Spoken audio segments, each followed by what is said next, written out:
저희들이 산상설교로 다시 몇 주 만에 돌아왔습니다. 오늘 본문 5절, 6절, 7절, 8절에 보면 예수님이 너희라는 대상으로 말씀을 주고 계시죠. 그러나 몇 주가 지났기 때문에 제가 다시 한번 이 말씀을 드려야 할 것 같습니다. 이 산상설교 안에서 예수님이 말씀하시는 그 너희라고 하는 대상은 말씀을 귀로 듣고 있는 일반적인 모든 사람이 아니라는 사실이죠. 하나님의 나라의 구원을 받은 너희들입니다. 팔복을 통해서 하나님이 아버지가 되는 관계 속에 들어온 사람만이 이 말씀의 의미를 바르게 이해할 수 있고 사실 경험할 수 있는 것입니다. 만약에 그런 문맥의 이해가 없이 우리가 이런 말씀을 그냥 뽑아내서 적용하려고 한다든지 실천하려고 한다면 많은 사람이 해석하는 것처럼요, 이런 내용이 좋기는 하지만 현실적으로는 불가능하다, 아니면 천국에서 이루어질 어떤 완벽한 삶을 예수님이 묘사해 주신 것이다, 이렇게 생각할 수밖에 없다는 사실입니다. 그래서 먼저 하나님의 나라로 옮겨지게 되고 예수 그리스도 안에서 다시 태어나고 하는 그러한 영적인 신비와 구원을 경험한 사람만이 이 말씀의 대상이 될 수 있는 것입니다. 그런데 오늘 그 하나님의 나라의 백성에 대해서 예수님이 기도에 대해서 중점적으로 가르치시려고 하는데, 하나님 나라의 백성과 함께 비교되는 대상들로서 두 부류의 사람들을 함께 언급하십니다. 첫째가 외식하는 자들이고 또 두 번째가 이방인들인데요, 흥미로운 사실이 뭐냐면 이방인이든지 외식하는 자들이든지 하나님 나라의 백성이든지 다 기도를 한다는 거예요. 그래서 오늘 이 본문에는 세 종류의 기도가 나옵니다. 그래서 저희들이 각각의 특징을 살펴보고 특별히 가장 관심을 가져야 하는 부분은 하나님 나라의 백성은 어떻게 무엇을 기도해야 되겠는가, 하나님 나라 백성의 기도는 무엇인가 하는 것을 저희들이 배워야겠죠. 먼저 첫 번째, 외식하는 자들의 기도에 대해서 우리가 살펴보겠습니다. 5절입니다. 너는 기도할 때에 외식하는 자와 같이 되지 말라. 하나님 나라의 백성에게 바른 기도를 가르치시기 전에 먼저 외식하는 자들과 함께 비교를 해주시죠.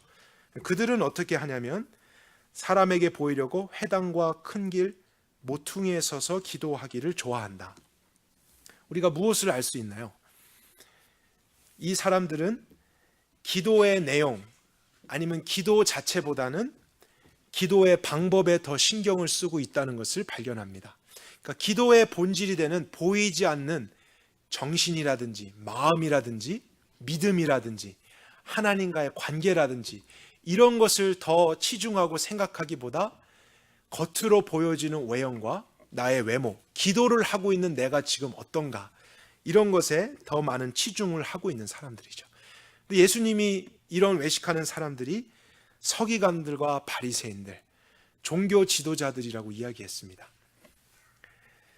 그리고 5절에 보니까 그들의 특징을 이렇게 묘사합니다. 저희는 사람에게 보이려고 그렇게 회당과 길 모퉁이에 서서 기도한다.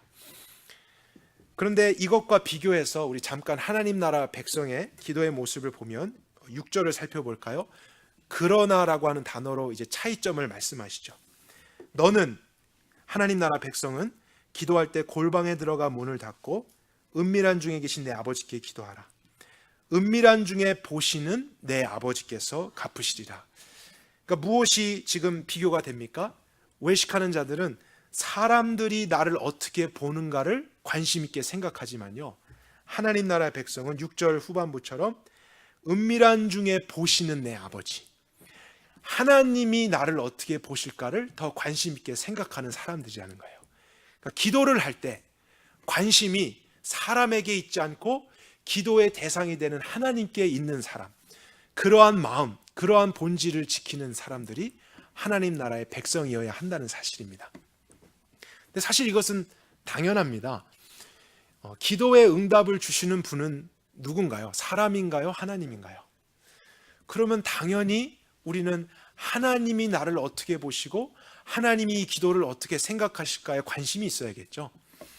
그러나 외식하는 사람들은 종교의 옷을 입고 하나님을 향해서 기도를 하고 있는 것 같지만 사람들이 지금 기도하는 나를 어떻게 볼까? 그런 것을 신경 쓰고 있습니다.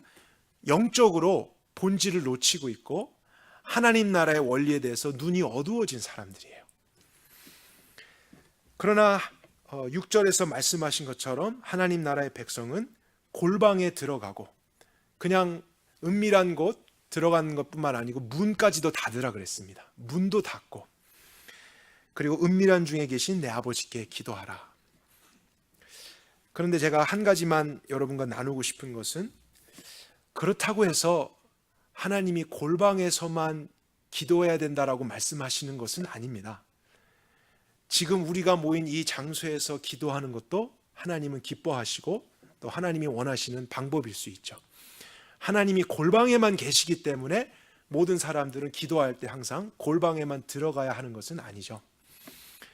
그러나 예전에 제가 대학에서 공부했을 때 반기독교적이었던 한 교수님은 이 구절을 가지고 기독교를 비판했습니다.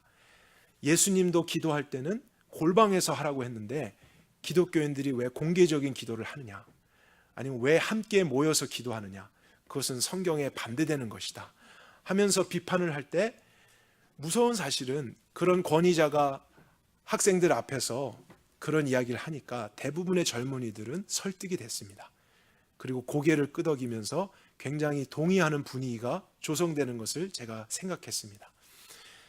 그러나 지금 예수님이 이 골방에 들어가서 기도하라고 말씀하신 이유가 있잖아요. 그것은 문맥 안에서 외식하는 자들과 비교하기 위해서 말씀해 주신 하나의 특징입니다.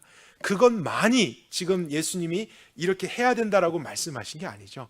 성경에 보면은 함께 기도하는 것, 또 같이 모여서 공개적으로 기도하는 예들이 참 많고 하나님이 그것을 기뻐하시는 내용도 발견할 수 있습니다. 구약에서도 이스라엘 백성들이 죄를 자복하며 회개할 때 같이 회막문 앞에 모인다든지 미스바 광장에서 모여서 기도했던 것을 생각할 수 있고요. 예수님 승천하신 후에도 사도들과 여자들이 함께 다락방에 모여서 같이 모여서요, 기도에 전혀 힘쓰는 일이 있었죠. 주님이 기뻐하신 일이었습니다. 그리고 교회들이 함께 모여서 기도에 힘썼던 일들을 우리가 성경에서 생각해 볼 때 그것이 기독교가 해서는 안 되는 방법은 아니라는 사실이죠. 예수님의 지금 강조점은 이 문맥 안에서는 사람들이 자신의 모습과 기도하고 있는 외형을 꾸미고자 하는 그러한 위험성이 있기 때문에 하나님 나라의 백성은 기도의 본질을 더 지키기 위해서 오히려 아무도 모르는 곳에 들어가고 문까지 닫아서 소리도 안 들리게. 그러면 어떻게 될까요? 기도자는 오늘 내 헤어스타일이 어떠지? 내 옷을 어떻게 입었지? 내 목소리가 좀 크게 기도하나 작게 기도하나? 이런 신경을 쓸 필요가 없는 거예요. 그러한 외형적인 것을 최소화시킬 수 있는 방법이면서 동시에 가장 중요한 기도의 본질, 내 마음, 믿음, 하나님과의 관계, 그 기도의 대상이 되는 그 하나님을 바라보면서 하는 기도를 위한 기도가 골방에서 사실은 드려질 수 있는 것이죠. 그래서 하나님께서 이러한 방법을 통해서 우리가 기도하기를 원하신다라는 계시를 주신 것입니다. 그리고 6절에 은밀한 중에 보시는 아버지께서 드러나게 갚으신다라고 했을 때 사실 사람의 가장 은밀한 것은요, 마음이죠. 아무도 볼 수 없는, 알 수 없는 그 마음 아니겠습니까?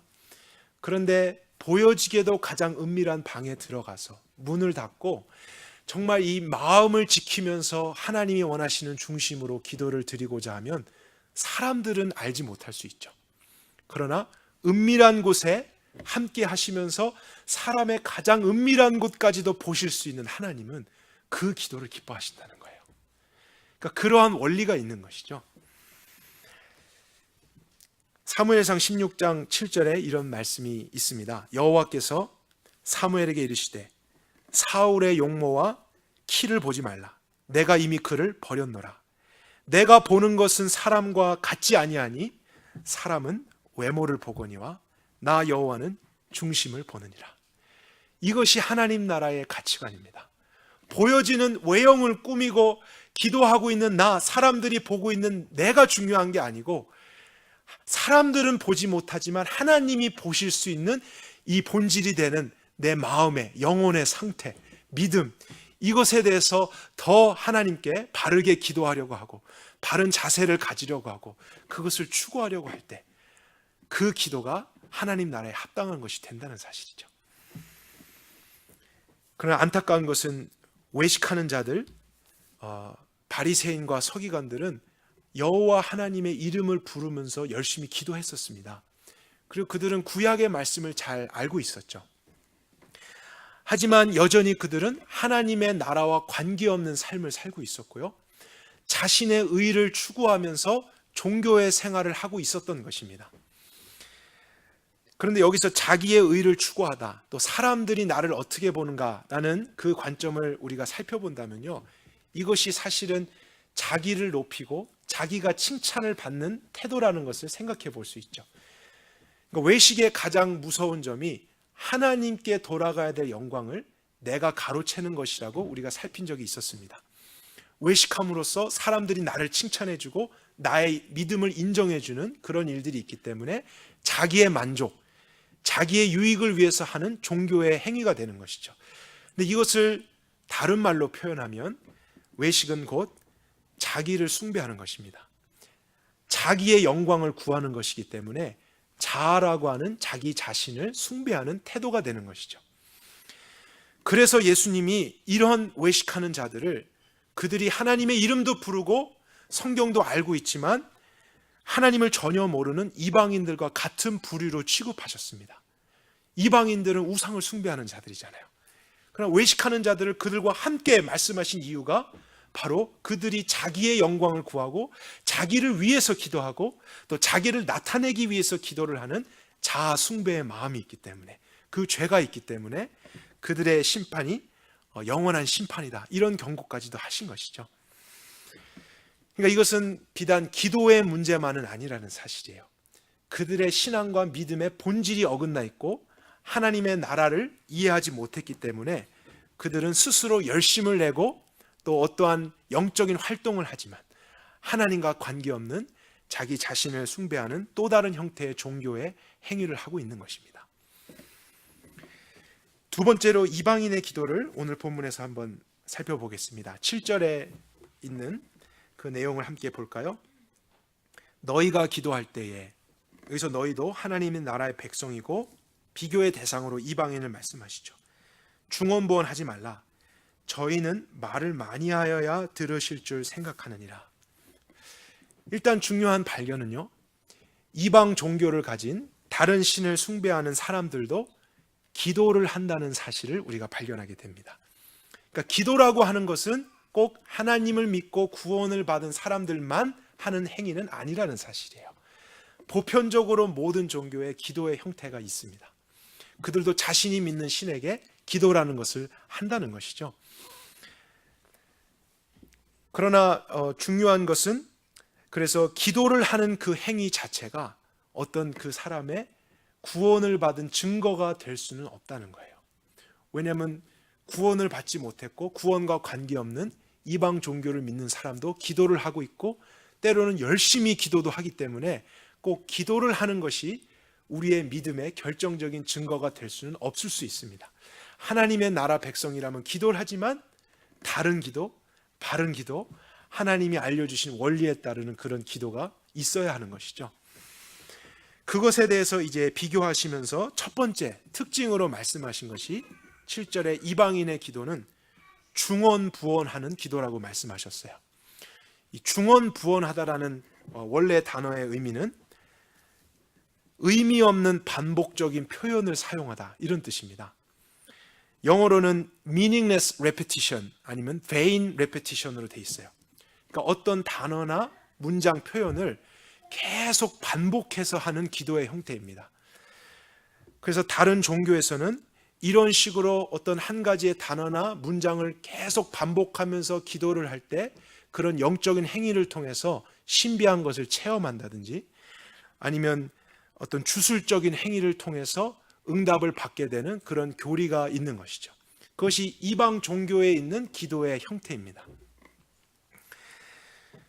여러분들이 혹시 남묘 호랭개교라는 것을 들어보셨는지 모르겠어요. 우리에겐 그것이 종교의 이름인 것 같지만 사실 원래 명칭은 국제창가학회라는 것입니다. SGI라는 그런 단체인데 일본에서 시작된 불교의 한 형태입니다. 제가 이것을 깊이 연구하고 조사한 것은 아니지만요, 그들에게 있는 두드러지는 특징이 하나 있는데, 그들은 개인적으로도 하는지 모르겠어요. 그러나 함께 모였을 때 남묘호랭개교라고 하는 이 단어를 계속 반복합니다. 그것을 기도합니다. 그것을 소리내서 읊고 노래를 해요. 왜냐하면 그렇게 반복할 때 어떠한 신비한 일이 그들에게 일어난다고 생각하기 때문이죠. 그래서 제가 이것이 무슨 뜻일까 웹사이트를, 그들의 홈페이지를 들어가 봤는데 그 설명이 저를 더 혼란스럽게 했어요. 글을 쓰신 분이 사실 이 단어의 뜻은 너무 깊어서 설명하기가 어렵다, 이렇게 말씀하시더라고요. 그러니까 사실은 정확하게 무슨 뜻인지 알지 못하지만 이 자체의 어떤 주문적인 효과나 주술적인 의미를 부여하면서 계속 연습하는 거죠. 짧게 정의했던 내용이 무엇이었냐면, 부처가 깨달은 대우주의 근본 법칙으로 귀의한다, 이런 뜻을 가지고 있다고 합니다. 그래서 그것을 부를 때에 자신의 생명의 변혁을 일으키는 최고의 불도 수행이 되고, 이것을 함으로써 내부에 있는 부처의 생명을 불러 깨워서 일생 성불할 수 있다, 그런 교리를 그들이 가르치고 있습니다. 그러니까 이방 종교의 방식은 그들도 기도를 하는데 이렇게 열심히 뭔가를 반복해서 땀을 흘리면서 활동적으로 기도를 하면은 그것이 어떠한 영향력이 돼서 응답을 얻어내게 되는 근원이 되는 것이죠. 그러니까 이방인의 기도들은 그 주권이 기도자에게 있는 것입니다. 내가 얼만큼 이것을 많이 반복했는가, 얼마나 자주 정성스럽게 이 기도문을 외웠는가에 따라서 무슨 일이 이루어지든지, 그렇게 하지 않은 사람은 안 이루어지든지 이런 결과가 있기 때문에 기도의 주권이 기도자에게 있다면 하나님 나라의 백성의 기도는 완전히 다른 거예요. 하나님 나라에서 기도의 주권은 사람에게 있지 않습니다. 하나님께 있습니다. 우리가 기도를 정성스럽게 많이 한다고 해서 하나님이 감동받아서 응답해 주시고, 이러한 원리가 아니라는 거예요. 그것은 종교가 하는 기도의 행위고, 하나님의 나라에서는 하나님의 주권 안에 은혜로 하나님이 베풀어 주시는 응답입니다. 그러니까 기도를 하기는 하지만 그러한 종교적인 주술적인 의미로서의 기도를 하는 것은 아니라는 사실이죠. 그러한 특징을 우리가 발견할 수 있고요. 또 8절에 한 가지 이방인의 종교 다른 특징을 살펴보겠습니다.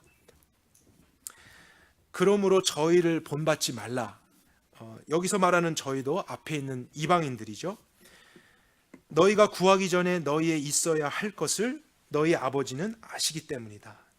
그러니까 그 말의 뜻은 이방인들은 기도할 때 어떠한 필요가 있을 때에 그것을 얻어내기 위한 수단과 방법으로서 기도한다라는 것을 알 수 있습니다. 그러나 하나님의 나라의 백성은 그렇게 하지 말라는 거예요. 기도를 그렇게 생각하지 말아라. 그래서 계속 어떤 원하는 것을 되풀이한다든지 그 염원을 아뢰다든지 아니면 정성스럽게 비는 것 같은 기도, 그러면 그가 믿는 대상이 감동하면서 그 소원을 이루어 준다든지 그가 원하는 것이 성취된다든지 하는 이런 형태의 기도는 다른 이방 종교에 있는 내용들이고요. 하나님 나라의 백성은 어떠한 필요를 얻어내기 위한 수단과 방법은 아니라는 사실입니다. 이제 이렇게 설명하신 후에 9절에 예수님이 말씀하신 것이, 그러므로 너희는 이렇게 기도하라. 이제 우리의 관심이 이곳으로 향해야겠죠. 그러면 하나님 나라의 백성의 기도는 무엇인가? 그래서 우리가 이제 이 내용을 살펴보려고 하겠지만요, 먼저 다시 한번 생각해 보겠습니다. 예수님께서 하나님 나라의 구원을 받은 너희에게 외식하는 자처럼 기도하지 말라, 또 이방 종교인들과 같이 기도하지 말라라고 명령하셨다는 것은 그들의 삶의 기도에 그러한 형태가 나타날 수 있다는 것을 암시하기 때문입니다. 만약에 하나님 나라의 백성이 되었다고 자연스럽게 자동적으로 하나님 나라에 합당한 기도만 되어진다면 예수님은 이러한 설명과 경고를 하실 필요가 없었겠죠. 그러나 외식하는 기도 하지 말아라, 또 이방인과 같이 기도하지 말아라 라고 경고하신 이유는 하나님 나라의 구원을 받은 사람이라 할지라도 어느 순간에 곁길로 빠지게 되는 일이 있을 수도 있다는 거예요. 근데 그것은 우리가 쉽게 이해할 수 있습니다. 왜냐하면 하나님의 나라는 이 세상 안에 존재하기 때문이죠. 그리고 하나님 나라의 백성이 여전히 죄의 영향을 받을 수 있는 육체 가운데 있기 때문에 그가 정말로 구원을 받았고 하나님을 사랑하고 하나님 나라의 백성으로서의 삶을 살아간다 할지라도 어느 순간에 그의 기도 삶 속에 이방인의 기도와 같은 요소들이 들어올 수 있고요, 또 외식하는 기도의 요소들이 들어올 수 있기 때문에 자신을 먼저 성찰하는 일이 필요하다는 거예요. 그래서 이러한 경고를 통해서 결국에는 어떻게 기도해야 되는지를 예수님이 말씀해 주신 것이죠. 그렇다면 목사인 저를 포함해서도요, 우리 모두들 우리 삶의 기도를 정말 성찰해 볼 필요가 있습니다. 우리가 정말로 구원을 받았고 하나님의 나라 안에 있다면요, 우리도 당연한 것이 아니라 이러한 오류나 또 잘못됨 아니면 연약함, 미혹당하는 일들이 하루에도 있을 수 있다는 것을 인정해야 됩니다. 그래서 우리 자신의 기도 생활을 이 말씀에 비춰서 점검해 보는 일이 필요하겠죠. 이런 질문들을 저와 여러분들이 이 시간 한번 했으면 좋겠습니다. 우리의 기도 생활을 살펴보면서 나도 기도할 때 하나님이 나를 어떻게 보시는가 보다 사람들이 나를 어떻게 더 보고 있는가를 신경 쓰고 있지는 않은가? 우리 자신에게 질문해 봐야 합니다. 아니면 기도의 본질이 되는 마음과 정신과 하나님과의 관계와 믿음에 대해서 더 관심을 가지고 집중하기보다 기도의 방법에 더 치중하고 있지는 않은가? 아니면 주술적인 기도처럼 의미 없는 표현들을 계속 반복하는 것 같은 형태의 기도가 나의 기도 안에 있지는 않은가? 우리가 자신을 돌아볼 수 있어야 됩니다. 근데 저는 이런 것을 생각하면서 흔히 우리가 알고 있는 방언에 대해서 생각을 했습니다. 개인적으로 저는 방언의 존재를 인정합니다. 그러나 오늘날 많은 사람들이 하는 것과 같은 형태의 방언이 아니라 저는 외국어의 형태일 것이다 라는 성경의 견해를 따릅니다. 그러나 우리가 흔히 보고 듣고 있는, 아니면 우리 스스로도 그런 일이 있을 수도 있습니다. 그러나 여러분이 이 시간 한번 생각해 보셨으면 좋겠어요. 의미가 없는, 알아들을 수 없는 형태의 단어나 표현들을 반복해서 하는 그런 형태의 방언과 기도가 있습니다.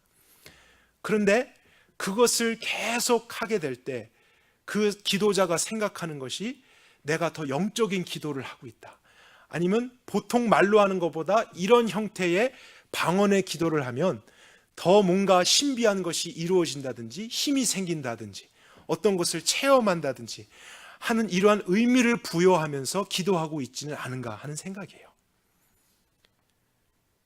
근데 여러분 어떻게 생각하십니까? 만약에 그런 방언을 하고 있다면 우리는 성경에서 그 근거를 찾아봐야 되죠. 그러나 성경은 그런 것을 가르치지 않습니다.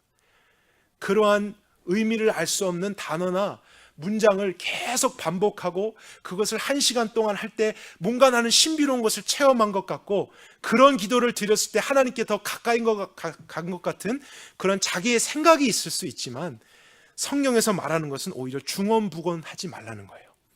그런 의미 없는 표현이 아니라 오히려 더 하나님의 나라의 원리에 따르는 기도, 어쩌면 그것이 방언이 아닐 수도 있다는 사실이죠. 그러니까 하나님 나라의 백성은 늘 그렇게 말씀 안에서 자신을 점검해 봐야 됩니다.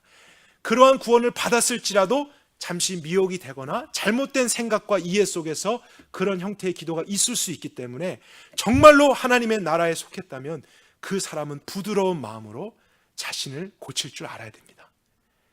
그리고 돌아설 수 있는 용기가 있어야죠. 이것이 정말 진리다 하면은 우리가 그것을 버릴 수 있는 일이 있어야 됩니다. 그리고 사실 저는 제 자신이 그런 일을 경험했습니다. 그리고 더 하나님 앞에 기도를 바르게 배우고 싶었습니다. 오늘날 유행하고 있는 것이나 내가 어떠한 체험을 했던지 간에 체험이 우리의 믿음의 근거가 돼서는 안 됩니다. 하나님의 계시된 말씀과 진리에 근거한 우리의 신앙생활이 되어야 하죠. 그것이 없이 내가 기도를 하고 있다고 해서 영적인 사람 되는 것 아닙니다. 더 많은 그런 형태의 기도를 한다고 해서 내가 더 신령해지는 것 아니라는 거예요. 어쩌면 그것은 하나님이 기뻐하시지 않는 이방인의 기도가 될 수도 있다는 사실이죠. 돌이켜야 되는 기도의 모습일 수 있습니다. 그리고 우리의 기도 가운데 문제 해결과 소원 성취 같은 나의 어떤 필요만을 아뢰는 형태의 기도가 있지는 않은가? 그것이 대부분은 아닌가? 우리 스스로를 성찰해 보아야 됩니다. 그것 또한 이방인들이 하는 기도의 모습이라고 가르쳐 주셨기 때문이죠. 그리고 이제 여러분과 한 가지 더 질문해 보고 싶은 것은 이것입니다. 잘 들어보십시오. 마지막 질문은 나는 기도를 하고 있는가 하는 질문입니다. 여러분 정말 하나님 나라에 속하셨습니까? 하나님 나라의 구원을 경험하셨습니까? 그럼 질문해 보십시오. 나의 삶에 기도하는 삶이 있는지. 근데 저는 여기에서 식사 기도는 이제 카운트 안 할 것입니다. 잠자기 전에 하는 기도는 카운트하지 마십시오. 그것 외에 여러분들이 정말로 이 땅에 임한 하나님의 나라를 경험하고 있고 그 하나님을 따라가고 있는데 기도의 삶이 있는지 한번 생각해 보십시오. 만약에 그렇지 않다면, 그러한 기도의 삶이 없다면 하나님의 나라의 삶을 실패하는 것은 당연합니다. 여러분 기억하십시오. 믿음이 실제가 안 되는 것 당연한 것입니다. 왜냐하면 하나님은 하나님의 나라의 원리가 그렇게 이루어지도록 계획하셨기 때문에 내가 기도하지 않고 기도의 원리를 따라 살지 않고 있다면 아무리 살고 싶어도 그것이 실제가 되지 않을 수 있다는 것이죠. 하나님께 능력이 없는 것이 아닙니다.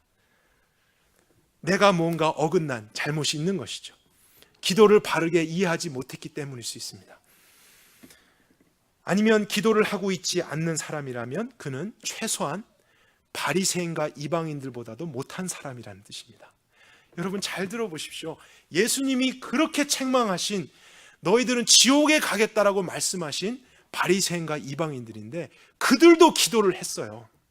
그들도 자기만의 열심과 형태를 가지고 기도를 했다고요. 그런데 하나님 나라의 백성이 기도하지 않는다, 기도의 삶이 없다는 것은 그들보다 못하다는 것을 이야기하는 거죠. 그럴 수는 없는 거예요.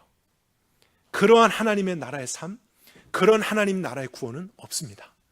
우리 자신을 점검해야 될 필요가 여기에 있는 것이죠.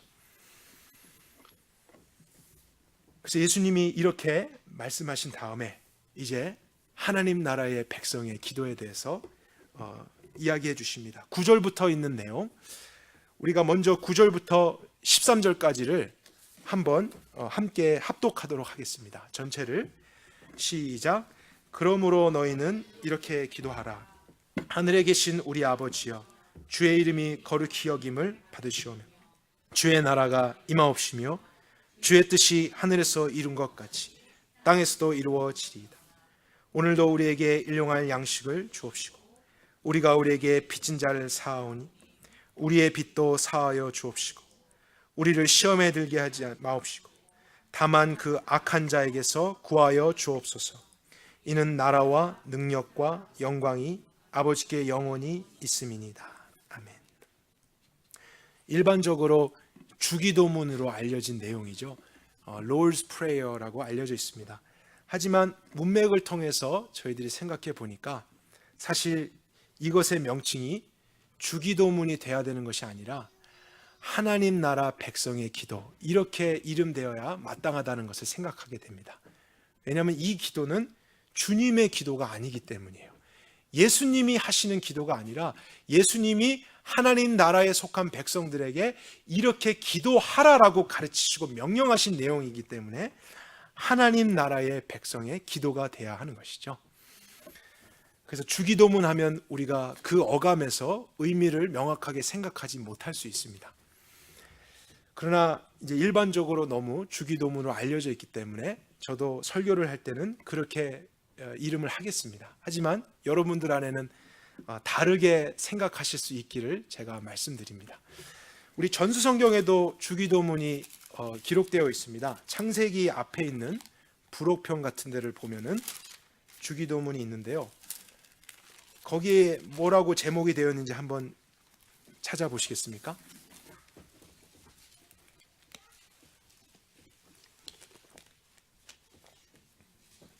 예, 뭐라고 되어 있죠?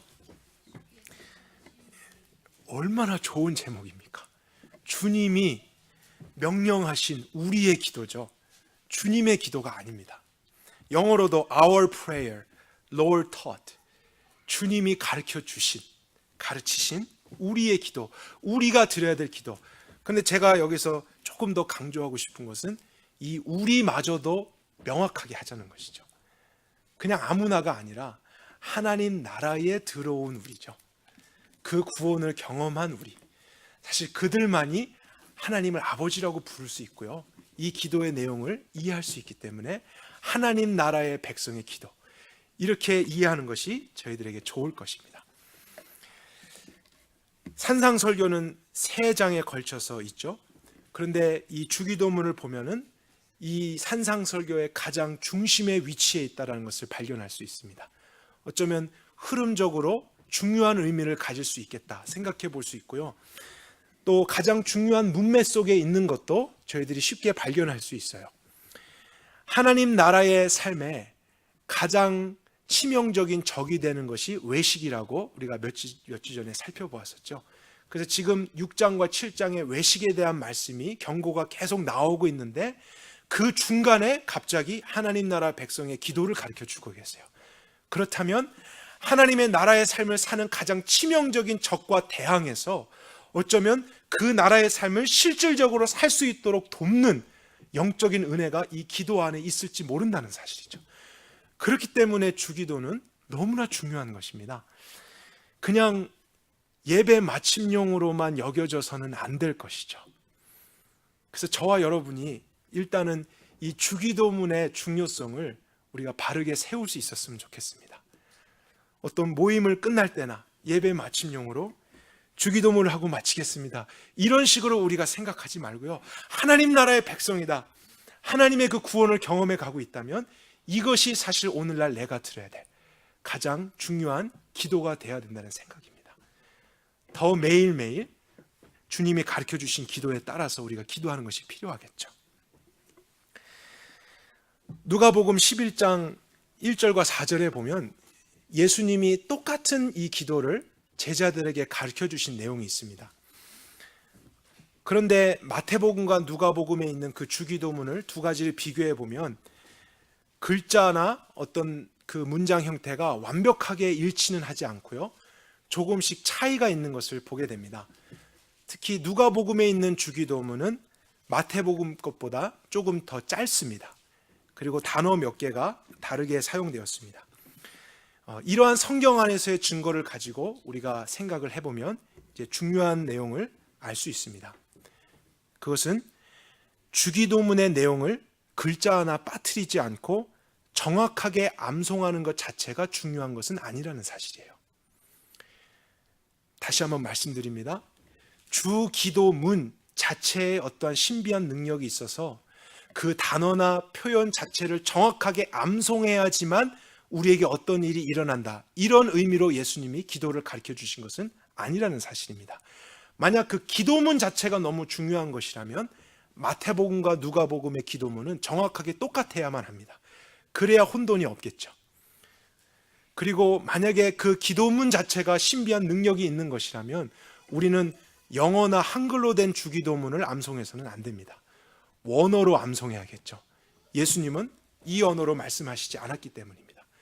그러나 많은 성경의 버전들이 번역을 할 때 단어들이 좀 바뀌기도 했고 접속사나 이런 것들이 변하게 되기도 했습니다. 그러나 예수님도 그것을 가르치실 때 중요하게 여겼던 것은 기도문 자체가 아닌 사실 그 기도 안에 흐르고 있는 원리였던 것입니다.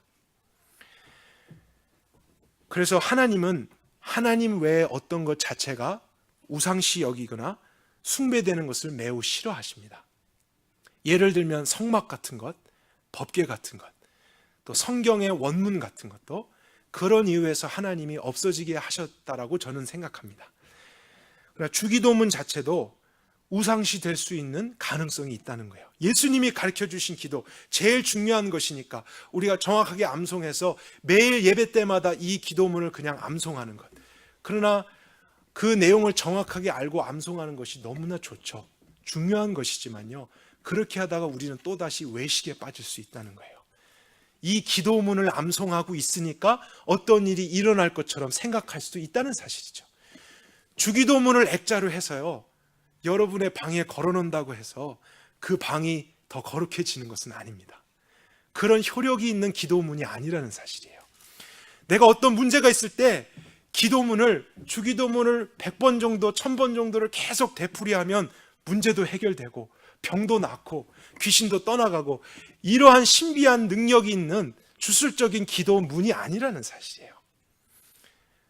그러나 세상과 우리 육체는 이런 것에 익숙합니다. 그러한 원리들에 우리가 노출되어 있고 경험을 했기 때문일 수도 있겠죠. 그러니까 우리가 하나님 나라 백성이라면 기도할 때에 그러한 요소들을 이제 하나씩 제거해 가는 것입니다. 그래서 예수님이 원하시는 그 형태와 원리를 따라서 바르게 기도하고 그 중심을 먼저 지키고 하는 그러한 내용이 필요하겠죠. 그래서 다시 한번 강조하지만 하나님 나라의 백성은 예수님이 가르쳐 주신 이 기도를 하되 그 안에 담겨진 원리에 따라서 기도하는 것이 중요합니다. 개인적인 일을 만나든지요, 가정적인 일, 공동체적인 일, 국가적인 일을 만났을 때에도 우리는 기도해야 되죠. 그러나 그때에 어떠한 사건에서든지 예수님이 가르쳐 주신 이 기도의 원리에 따라서 그 문제들을 우리가 기도할 수 있는 거예요. 그 흐름에 따라서, 그 정신에 따라서, 그 마음에 따라서. 그럴 때 하나님께서 응답하시고 하나님의 나라가 실제가 되게 하는 일을 약속해 주셨다는 사실입니다. 그러나 그 원리를 우리가 먼저 생각하지 않으면요, 다급한 일이 있을 때, 어떤 상황을 만났을 때 우리는 기도를 하지만 갑자기 내가 원하는 것만을 요청하는 기도를 할 수 있다는 거예요. 우리의 육신이 기도라는 것을 이용해서 사실은 다른 것들을 구하게 하거나 올바르지 않는 방법으로 우리를 이끌 수 있다는 사실입니다. 그렇기 때문에 항상 이러한 기도를 먼저 생각하는 것이 하나님 나라의 백성에게는 중요한 것이죠. 그 자세한 내용은 사실 다음 주부터 우리가 살펴볼 예정인데요, 주기도문의 핵심이 되는 몇 가지만 오늘 남은 시간에 한번 보도록 하겠습니다. 첫 번째 구절을 보니까 예수님이 기도를 가르쳐 주실 때 하늘에 계신 우리 아버지여, 이렇게 시작하도록 말씀하셨죠. 그러니까 기도의 대상이 되는 하나님을 부르면서 시작하게 됩니다. 하늘에 계신 창조주여, 여호와여, 주님이시여, 왕이시여, 이렇게 기도를 시작할 수도 있잖아요. 근데 예수님은 하늘에 계신 우리 아버지여라고 기도하라고 가르쳐 주셨어요. 그러면 여기에 중요한 의미가 있다는 것을 우리가 발견하게 되는 거죠. 하나님 나라 백성의 기도의 핵심은요, 얼마나 그 기도의 대상에게 진정성을 가지고 정성스럽게 기도하는가가 중요한 게 아니라 그 핵심은 어디에 있냐면 관계에 있다라는 거예요. 하나님 나라 백성의 기도의 근거는 어디에 있냐면 관계에 있는 거예요. 그 응답에 대한 기대와 소망이 또한 어디에 있냐면 관계에 있는 것이지, 내가 얼마나 열심히 기도했는가, 내가 얼마나 특별하게 영적으로 기도했는가에 근거가 없다는 거예요. 그런 것 자체가 이방 종교에 해당되는 생각들입니다. 그래서 우리는 기도할 때 어떤 상황 앞에서 하나님이 아버지가 되셨다는 것을 상기할 필요가 있습니다. 그러나 이 아버지라고 하는 단어 속에는 너무나 많은 영적인 사실과 복음의 사실들이 있는 거예요. 하나님이 아버지가 되셔서 우리의 삶 속에 어떠한 일을 하시는가, 사실 나를 어떻게 구원하셨는가, 어디에서부터 어디로까지 인도하시는가, 하나님이 아버지시다라는 것을 생각하면서 그 문제를 대하게 될 때 우리는 그런 것 없이 내 습관대로 하려고 하는 것과는 다르한 방법과 다르한 기도와 다른 행동들을 할 수 있다는 사실입니다. 그래서 기독교는 종교의 행위가 아닌 하나님의 나라의 원리를 따라야 됩니다. 하나님이 아버지가 되셨다는 그 관계 속에 내가 거하고, 사실은 내 관계가 정말 그러한가, 아버지와 나와의 오늘의 관계는 어떤가, 여기에서부터 우리의 기도는 출발되어야 합니다. 그런 것 없이요, 우리가 죄 가운데 머물러 있고 어떤 하나님이 싫어하는 모습들이 있는데 기도만 열심히 하고 있다면 하나님께서 그 기도를 기뻐하시겠습니까? 먼저는 하나님과 죄로 인해서 막혀진 것이 있고 불편한 것들이 있는데, 우리는 하나님이 아버지 되심을 확인하는 가운데 우리의 삶에는 그런 부분들을 내려놓고 씻을 수 있어야겠죠. 나의 모든 기도의 힘과 기도의 비밀과 기도의 모든 근거는 아버지와 아들이 되는 그 관계에 있기 때문에 이것이 제일 중요합니다. 어떠한 상황을 만났든지 여기에서부터 출발할 때 하나님 나라의 백성은 이 세상 가운데서 그 하나님의 나라를 경험할 수 있는 것입니다. 한 가지만 더 살펴볼까요? 주님이 가르쳐 주실 때 10절에 있는 내용, 주의 나라가 임하옵시며 주의 뜻이 하늘에서 이룬 것 같이 땅에서도 이루어지리라. 10절 안에는 세 가지의 영역이 함께 나오고 있죠. 첫째가 주님의 나라, 하나님의 나라죠. 이 땅에 임한 하나님의 나라입니다. 그리고 하늘은 천국이죠. 지금 하나님 아버지가 계신 곳, 영원토록 다스리실 곳, 우리가 앞으로 가게 될 그곳. 그리고 땅도 나왔습니다. 땅은 이 세상입니다. 이 세 가지의 영역이 함께 있는데 하나님 나라 백성은 이렇게 기도해야 된다라고 말씀하시면서 가르쳐 주신 내용은 하나님의 나라를 기도하라는 거예요. 이것이 우리에게 이해가 쉽게 안 될 수 있습니다. 이미 하나님 나라 안에 들어왔는데 왜 하나님의 나라를 기도해야 될까? 그러나 그 이유는 이 하나님의 나라가 아직 세상 안에 있기 때문입니다. 이 땅 가운데 있는 천국이 아닌 하나님의 나라이기 때문에, 또 우리가 이 땅에서 육신을 입고 살아가고 있기 때문에 하나님의 나라 안에 들어오는 놀라운 은혜를 입었다 할지라도 우리의 삶 속에 유일한 갈망과 원함은 하나님의 나라가 오늘도 나에게 실제적으로 이루어지기를 원합니다 하는 그러한 기도가 있어야 한다는 거예요. 거기에서부터 우리의 하루가 시작되고요, 어떤 문제를 만나든지 나의 뜻이 아닙니다. 하늘에서 나의 아버지가 영원 전부터 계획하셨던 그 뜻이 오늘 이 사건 가운데, 이 땅 가운데 임한 하나님의 나라에 임하기를 원합니다. 내 소견에 옳은 대로 하는 것, 내 생각과 감정에 옳은 대로 판단하고 결정하라는 것이 이제는 하나님의 나라에 굴복되었고 하나님의 뜻만이 서기를 간절히 원합니다. 내 육신은 그러지 못하도록 자꾸 나를 끌어당길 것이지만 나는 하나님의 나라가 이루어지기를 간절히 원하오니 주님 그렇게 하십시오. 이것이 우리가 주기도문의 내용으로 기도하는 거예요. 그러니까 개인적인 문제든지요, 가정적인 문제도 마찬가지입니다. 우리의 가정사 어떤 일을 만나든지, 자녀의 문제이든지, 또 자녀를 결혼시키는 것이든지, 또 어떤 생활의 문제든지 그 문제 앞에서 그냥 하나님께 기도라는 것을 하기보다 이러한 원리에 따라서 아버지, 그분과의 관계를 생각하면서 하나님의 나라가 오늘 내 자녀의 삶 가운데 임하기를 원합니다. 내 자녀가 자기의 뜻과 세상에서 배운 대로 또 자신들의 죄성대로 끌려가지 않게 하시고 그들의 삶의 주인이 자신이 아니라 하나님이심을 인정하는 가운데 그 영원토록 태초부터 하늘에서 결정된 그 뜻이 내 자녀의 삶 가운데 오늘 이루어지길 원합니다. 내 부모의 뜻도 아닙니다. 정말 하나님의 뜻이 자녀에게 이루어지길 원합니다. 나도 사실은 그것을 싫어할 때가 있고 내 마음대로 자녀를 양육하고 싶을 때가 있사오니 주여 이 모든 것이 이제 이 말씀 앞에 잠잠해지고 하늘에서 뜻이 이루어진 것처럼 우리 가정 가운데 이루어지게 하옵소서. 이거보다 더 위대한 기도가 어디 있겠습니까? 이렇게 기도하는 사람에게 왜 하나님의 나라가 경험되지 않겠습니까? 어쩌면 우리가 이렇게 기도하지 않고 있기 때문에 하나님의 나라가 미미할 수 있다는 거예요. 여전히 죄에 끌려다닐 수도 있다는 사실이죠. 여러분들이 일하고 있는 곳에서도 이 원리대로 한번 기도해 보십시오. 아침에 출근하셔서 아니면 비즈니스 하는 곳에서 여러분이 일하는 책상에서 먼저 하나님 아버지와의 관계를 생각하고, 하나님 오늘 내가 일하고 있는 이곳에 하나님의 나라가 이루어지기를 원합니다.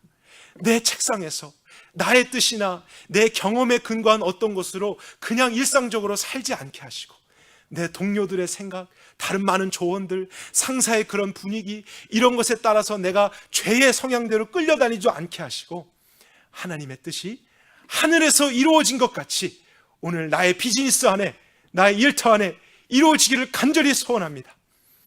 이렇게 기도할 때 하나님의 나라가 그 일터 안에 왜 안 임하겠습니까? 하나님이 그런 백성들을 왜 안 돌봐주시겠습니까?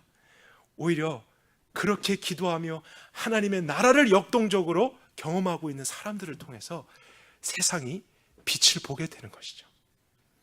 그들의 눈에는 하나님이 안 보입니다. 하나님의 나라가 안 보여요. 그러나 그것을 보일 수 있게 하는 통로로서 우리가 하나님의 나라가 된 것이라고요. 그러나 우리의 육신과 세상 안에 여전히 있기 때문에 우리의 기도는 하나님의 나라가 돼야죠. 오늘도 알지만 그렇게 살기 싫어하는 죄성과 세상에 끌어당기니 현실적으로 있기 때문에 우리는 하나님의 나라를 추구하고 구하는 가운데 그렇게 모든 일상을 개인적으로, 가정적으로, 또 이 공동체적으로 시작한다면요, 이 땅 가운데 하나님의 나라가 더 가시적으로 나타나게 되고 많은 사람들이 그런 모습을 보면서 보이지 않는 하나님을 보게 되는 것입니다. 보이지 않던 하나님의 나라를 보게 되는 것이죠. 그래서 예수님이 말씀하신 내용에 따르면 그들이 너희들의 선행을 보고, 그 선행이 바로 이런 선행이죠. 하늘에 계신 너희 아버지께 영광을 돌리게 하라. 거기에서 나타나는 것 아니겠습니까? 그러한 기도를 드릴 때는 하나님께 영광이 됩니다. 하나님을 위한 기도가 됩니다. 그러나 그러한 원리를 우리가 생각하지 않고 내 방식과 내 뜻대로 아무리 열심히 기도한다고 할지라도요, 그것은 이방인의 기도가 될 수 있고 종교적인 기도가 될 수 있고요, 자기의 영광을 구하는 기도가 될 수 있다는 사실이에요. 그렇게 가서는 안 됩니다. 그 끝은 멸망이라고 하셨어요. 정말 하나님의 나라의 백성이라면 우리가 돌이켜야 됩니다. 그래서 우리의 기도, 우리의 신앙생활 모든 본질을 이 말씀의 기준에 따라서 다시 한번 수정하면서 연약하지만 하나님의 은혜 속에 강건하여질 때 우리는 매일매일의 삶 속에서 그렇게 하나님을 경험하고 나타낼 수 있는 것입니다. 앞으로 우리가 수주 동안 이 하나님 나라의 백성의 기도를 같이 배워갈 것입니다. 저는 너무 기대가 됩니다. 사실 교회에서 오랫동안 자라오면서 제 스스로도 이 기도를 깊이 생각해 보지 않았었습니다. 너무 부끄러운 것입니다. 그냥 주기도문을 암송하고 어렸을 때는 친구들하고요, 누가 빨리 암송하나 이런 시합도 했던 것이 생각나요. 그 의미와 본질보다는 그냥 기도문 자체만을 예배 시간에 외운 것으로 끝내버릴 때가 많았던 것이죠. 그러나 저와 여러분, 또 이 선함교회 안에 하나님께서 다시 한번 이 원리를 회복시켜 주셔서 일단은 우리 개인의 삶의 기도가 회복될 수 있기를 원합니다. 우리의 가정의 기도가 혁신적으로 바뀌어질 수 있기를 원합니다. 그리고 이 공동체 안에 하나님께서 그런 기도의 일들을 일으켜 주시길 원합니다. 어두운 이 시대 가운데 이 기도를 통해서 하나님의 나라가 더 힘있게 세워질 수 있기를 원합니다. 같이 기도하겠습니다.